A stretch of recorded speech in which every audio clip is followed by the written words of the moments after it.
Hey, what's up, everybody? I came up with a kind of interesting topic to make a video about. And I'm in a video mood, so I figured, let's make a video.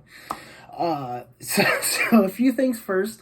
Um, if you like this, if you like this video, it really helps if you guys hit the like button. Helps tremendously if you guys subscribe if you're not already subscribed. Like I said in the past, hopefully we can grow this channel bigger and reach more people about the more serious topics I've talked about, with nerve damage from nitrous oxide and, my experiences with recovery and being able to overcome not being able to walk. So, and also comment. I love reading your guys' comments and responding to them. So, yeah, if you feel inclined to, don't feel like you have to do any of that. I appreciate your viewership. But I also will say with this one, I do not condone the use of what I'm about to talk about. Two, I am not a medical professional. I'm not a doctor. I used to be a registered nurse, but I no longer have an active license. And even if I did, I mean, a nurse really isn't in a position to be an authority about this stuff. This isn't meant to be educational per se. I highly suggest you do your own research. But simply, this is going to be me talking about my experience with this, I guess, chemical, like drug. But a caveat, I guess, is this isn't really like a psychoactive drug. This isn't something that I've taken to get high in the past. But this is rather something that I've used as a tool to help me achieve my goals. So what I'm going to be talking about today is, again, with my personal experience, that, again, I don't condone, and, this is still in like research stage. So it's like, I don't advocate ingesting things that, could have unknown potential long-term side effects or even short-term. But again, I don't know. I think it's super cool. I think this one's super cool, and I wanted to talk about it because it has helped me. So now that we got all that disclaimer out of the way, what I'm about to talk about is there's this chemical. It's not quite a SARM, and I think I might eventually make a video talking about SARMs as well. But it's not quite a SARM, but sometimes it gets lumped in there. This is a substance called MK677 or Ibutamoren. I don't know when this exactly was discovered or produced, but this one's super interesting. Again, do your own research. This is kind of just going by what I know. But it is what is it called? Like a human growth hormone, like secretagogue or something. Essentially, it's like a chemical, or I guess a molecule. Yeah, molecule is a great descriptor. It's a molecule that is kind of similar in the effects, like it imitates growth hormone. This isn't like, bro, take these this supplement and it'll increase your growth hormone by like 20 million percent. This is actually like legitimate, like, yes, there is research studies that does show an increase in human growth hormone. I think also a few other hormones, like, let's see here on my notes. Yeah, so it mimics the growth hormone stimulating action of the endogenous hormone ghrelin. I don't know a whole bunch about ghrelin. I know that like ghrelin is one of the two that's hormones that's involved in like your appetite and eating. I think the other one's leptin. I think ghrelin, higher levels, make you hungrier, and leptin, higher levels make you less hungry. I don't know, fact check that, I'm just, again, this is less about educational and more about my experiences. So yeah, so that's super interesting in of itself. Like, there's this molecule that like can legitimately increase your growth hormone, and I do have experience taking this in the past, several times actually. So far I haven't noticed any side effects or any long lasting, but it's difficult to say, because who knows, I could have greatly increased my risk of cancer. I might actually have cancer right now as I speak, and just, it's in the beginning stages. Although it's been a long time since I've last taken the MK677. This was like back when I was working as a nurse and I had like good income, because this stuff isn't exactly cheap. So this was like back then when I actually had money to like spend. But that's, again, not to say like, my use then, can't affect my health status today or in the future. But so far so fine. But yeah, this stuff is like crazy awesome. Like for me, it was a very positive experience. You can buy it, there's different forms you can buy it. I buy it in the powder form, especially in like bigger quantities, because it's a little bit cheaper per like milligram. But also I have seen it online sold in capsules. Those are really unreliable, and I've also seen it from the same site I've gotten the powder from, which it's dissolved in ethanol. And it comes with a dropper, so it's like volumetric dosing, versus like, trying to weigh out powder. Although I would always guesstimate. That's super bad to do. But I had these like little small spoons. And I did like do some weight, like previous weighs, and like, so I had a decent, like an estimation, and like the threshold, it's not like if you take only like a little bit more, like it's like you're gonna die.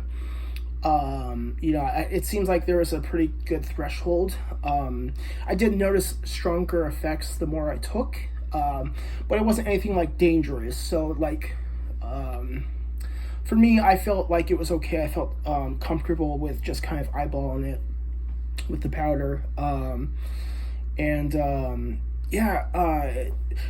Like the one thing right off the bat that I noticed, like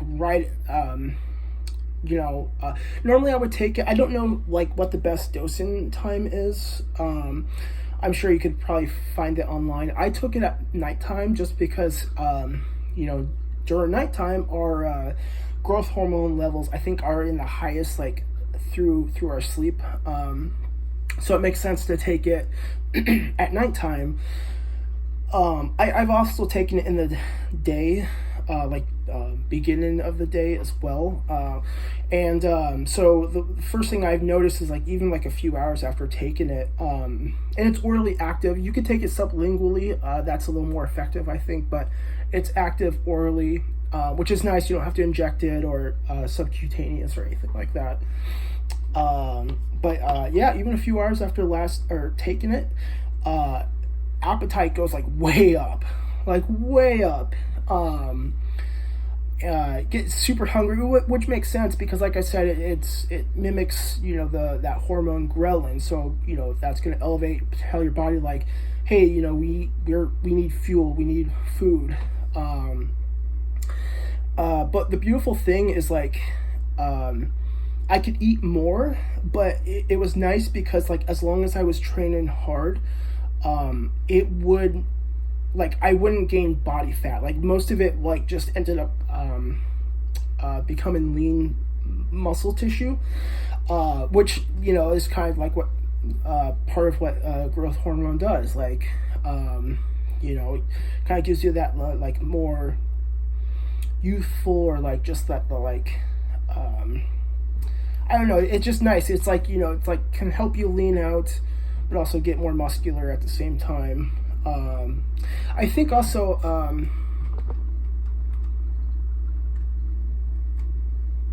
Well, yeah. So, in what I'm reading, it increases lean body mass with no change to total fat mass. So, it's like, yeah, my appetite was higher, and yes, I was eating more, but it's like that was mostly going towards muscle growth, not more like, a little bit of muscle growth, a little bit of body fat. Like how the body might usually do that. Yeah, my gains and my strength just like shot way up. I was thinking about, well, actually I have taken a SARM before as well. I've taken Ostarine. I don't remember. I think I might have done it concurrently, like done them both together, but I don't think for a long time. But as far as my memory serves me, just the MK677 alone was like enough to like kind of like really notice a pretty profound impact. But granted, it's like it's like steroids where you can't just like take it and like not do anything. I guess like with steroids, I guess you probably would gain at least a little bit of muscle, like not even like really doing any physical activity or training. But for the most part, like you have to like really put in the work to like really see the benefit. Otherwise, taking stuff like this really isn't as like you're not maximizing its potential. I did also feel like more restful or rested when I woke up. I did feel like I had more energy during the day. I just felt like more youthful, like just kind of more like I was back in my early 20s.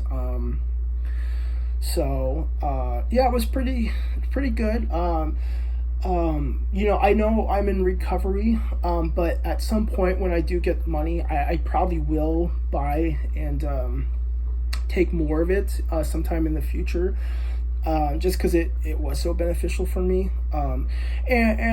Like the thing with like recovery and sobriety is like, you could argue like, oh, well, that's breaking your sobriety or recovery, going against your recovery. I think recovery looks differently to different people. I think it's even possible to like be in like consider yourself in recovery, even though you're practicing harm reduction and just, using less of a substance or like drinking less. I think the main thing with recovery is just any positive changes you make in your life that like have positive outcomes, and kind of more minimize the negative outcomes. So it doesn't have to necessarily be complete sobriety. So like I'm not too worried about that. I'm curious as to what you guys think. I would really love to hear everyone's comments on that. Like, what is your opinion? Like, do you think that is not recovery? And also another thing too, what I consider is, like I said, it's not really psychoactive. I guess it's like psychoactive in the fact that like, in the way of like increasing your appetite and making you want to eat more food. But short of that, it's like, I don't really feel high. It's like I said, I do feel like more restful and like a little more energy. But it's not like something like I'm feeling like euphoria or, I'm hallucinating or, stuff like that. And then also, kind of get into the whole argument or conversation about, like I guess natural versus unnatural when it comes to bodybuilding and like just general, fitness. Wow, damn, dude. Yeah, fucking. I'm getting there. Getting back there. I think the only thing that really matters is like transparency. I don't think there's anything wrong with, using any sort of performance enhancing drugs to further your gains, as long as you're aware of the risks, because there's definitely a lot of risks. And again, with this MK677, I'm sure there's like longer term risks because it's not well researched. So, it's not like, oh, this is perfectly safe. But like with a lot of performance enhancing, it's not, there's a lot of risks that come with it. So I think as long as you're like aware of the risks and like, you weigh out the pros and cons and like say, hey, yes, this is still something I'm interested in doing, but you have that transparency. I like, it's frustrating. I guess this is kind of devolving. I'll wrap this up, but this is devolving into something else. But I think it doesn't matter if someone's natty or not. But what matters, I think, is just the fact that they're open about it. Because you see some of these like huge dudes, and like they're like, I'm all natural, bro. Like I just take this and this, and it's like it kind of sucks because it gives people like an unrealistic expectation. They're like, oh, that person's natural, so I can achieve that. When it's like so much more complex, like genetics. Genetics is a big part of it. How much you train, your experience, just everything. But I do understand, because it's like, people like in like bodybuilding. I guess like I would argue against like they should have like a natty and non-natty competitions. I don't know if they do or not. But if like someone's like lying about it to get ahead, then I think that's not cool. But I can understand why someone would like lie about it, or not be transparent, like because they don't want to like get that negative stigma. So it's like I kind of get it. So anyways, yeah, so I don't see a problem like with possibly using it again in the future. I'm okay with the possible risks that come with it, because I don't know, I found it to be pretty beneficial, but like I said, it's pretty expensive, so I don't see myself doing that anytime soon, just because like I have more important things to pay for, like rent and whatnot. So food. So probably not for a while, but yeah, I don't know. Like that's just kind of like a short introduction to MK677 in my experience. Again, I don't condone it. Like, please don't go out there and buy it. And please don't take my word for, what I've said in terms of like I guess educational, like the hormones and stuff. Please do your own research. But yeah, I don't know. I just figured out I wanted to kind of talk about it because it's super cool. Yeah, like I said, I might do another separate SARMs video at some point. Pretty much like right now, like anything that like sounds interesting to talk about, as long as I'm in a talkative mood, I'll probably make a video about. So yeah. Yeah, so I guess that's about all I have to really say. So, yeah, thank you everyone for watching. Really appreciate it. Again, let me know what you think. Like, if you think it's like, like ethical or unethical, or, like not considered to be in recovery if you take it, or, you can still consider yourself in recovery. Let me know if you've taken it, like what sort of effects that you've had from it, or side effects. I always enjoy reading about people's experience, their own experiences with something. So yeah, please drop a comment, and yeah, stay tuned.